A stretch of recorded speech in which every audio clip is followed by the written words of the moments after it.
Okay, real talk. If I have to watch one more isekai where some dude gets hit by a truck, wakes up with a stat screen, and immediately collects a harem of girls whose entire personality is, I love you, master, I might just become the truck. But here's the thing.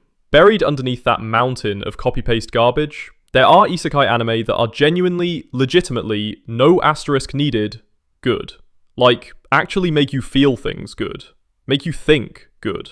And today, we're digging them out. These are 10 hidden isekai anime that are absolutely not generic slop. Number 10, Parallel World Pharmacy. Alright, so most knowledge transfer isekai go something like this. Guy from Japan invents mayonnaise in medieval fantasy land, becomes a millionaire, the end.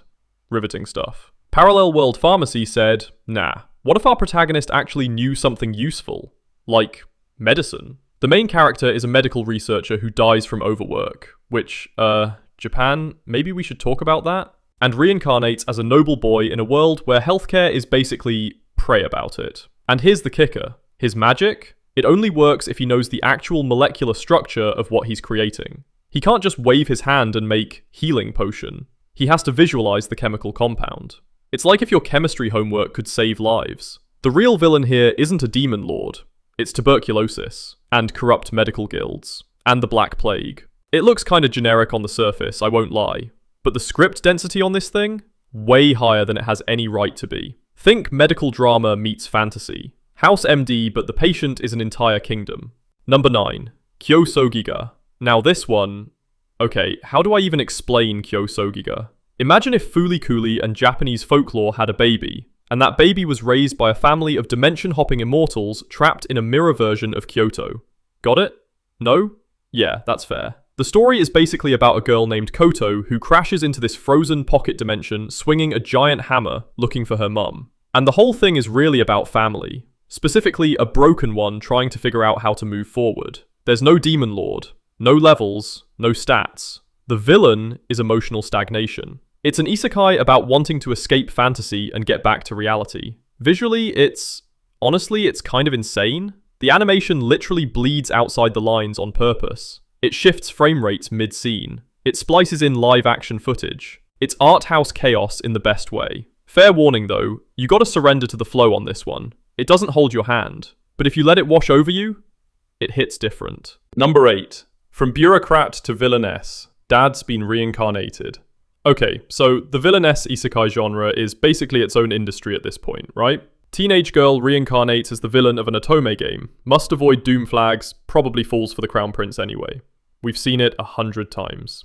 This show said, what if it wasn't a teenage girl? What if it was a 52-year-old Japanese civil servant? And honestly, that's the whole joke, and it works. This middle-aged bureaucrat named Kenzaburo dies and wakes up as Grace, the villainess of some game his daughter plays. He has no idea what the game's story is. He doesn't know about doom flags. He just treats everyone like he's their strict but well-meaning dad. The princes? He lectures them about posture and tax ethics.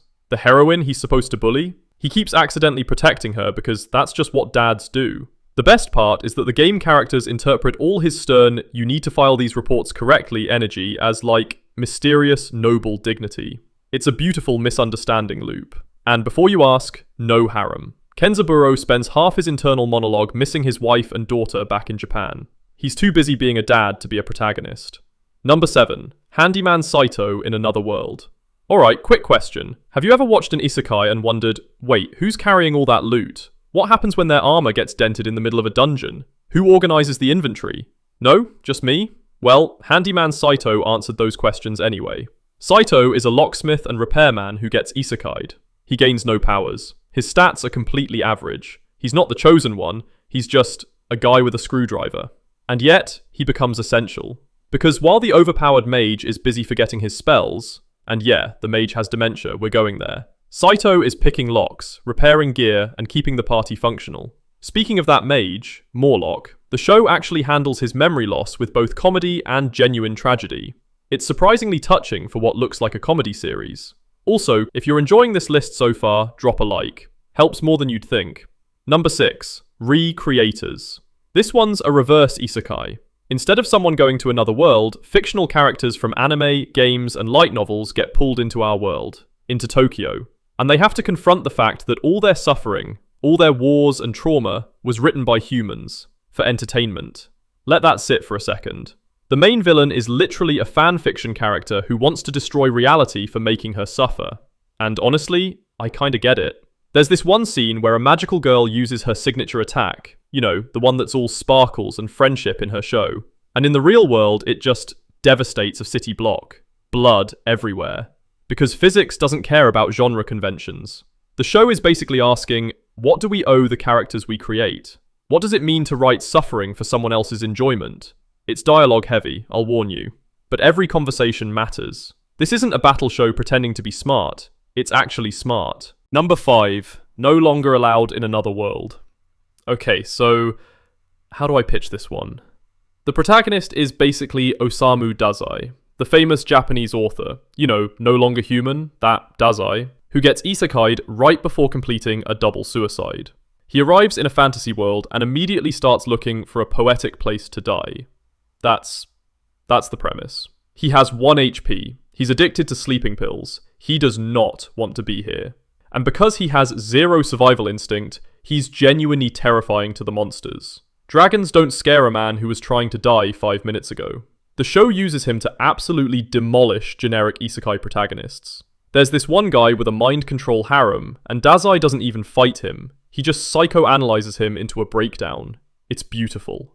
The female characters keep trying to force him into the hero role, and he just ignores them. To write poetry, or find poisonous plants to eat.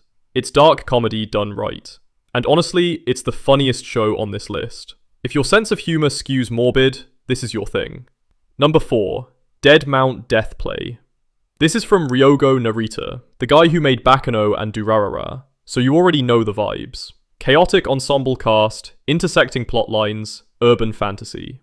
The twist here is that the protagonist is a necromancer, the villain from the fantasy world. He dies fighting the hero and accidentally reincarnates into the body of a murdered teenager in modern Shinjuku. And Shinjuku? Shinjuku is its own battlefield. Yakuza, police, assassins, supernatural entities, they're all already at war before he even shows up. The necromancer just wanted peace, but now he's stuck in the middle of a crime thriller.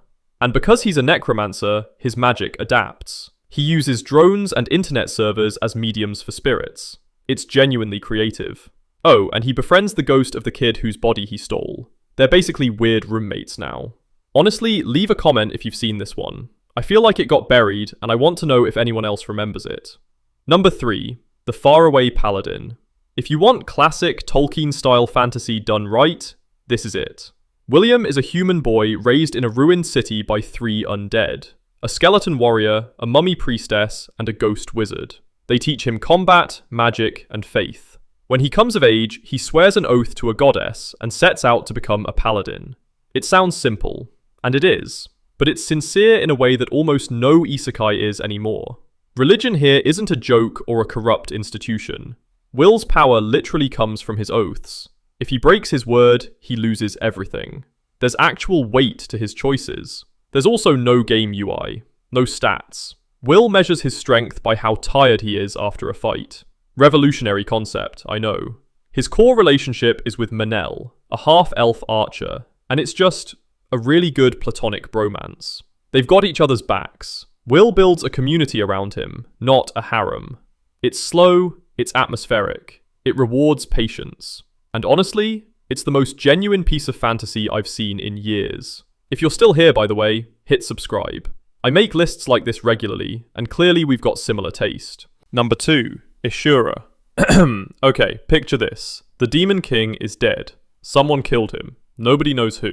But now the world realizes there are dozens of people, Shuras, with power levels that break the scale, and they're all converging for a tournament to determine who the true hero is. Here's the twist. There's no protagonist. The story bounces between 16 plus main characters, and any of them can die. The battles aren't about who has bigger numbers, they're tactical nightmares. How does a swordsman fight someone who can speak reality into existence? How do you kill someone invisible? It's asymmetrical warfare with godlike combatants. And here's where it gets spicy. One of the Shuras is an isekai'd visitor. He's a swordsman from Japan, and he's a complete sociopath who treats war like a video game. The show portrays him not as a hero, but as a terrifying force of nature that the locals are right to fear. It's dense, it's complex, it asks you to keep track of factions without holding your hand, and the animation, absolutely brutal in the best way. It got buried on Disney Plus with zero marketing, which is a crime, because this is peak Battle Royale Isekai. And number 1, Sunny Boy. This is it, the crown jewel, the anti-Isekai masterpiece. On August 16th, a Japanese middle school drifts into a void. 36 students develop powers, but this isn't a battle royale. It's not survival horror. It's Lord of the Flies meets existentialist philosophy class. The main character's power is basically observation. He's apathetic. He doesn't want to be a hero. He doesn't want to lead. He just watches. Another character can order anything from Amazon. That's her power. Amazon. It's a critique of consumer culture wrapped in the weirdest superpower I've ever seen. The art style is flat, almost pop art. The music is lo-fi indie rock and ambient silence. Sometimes there's no soundtrack at all, just wind, footsteps, isolation.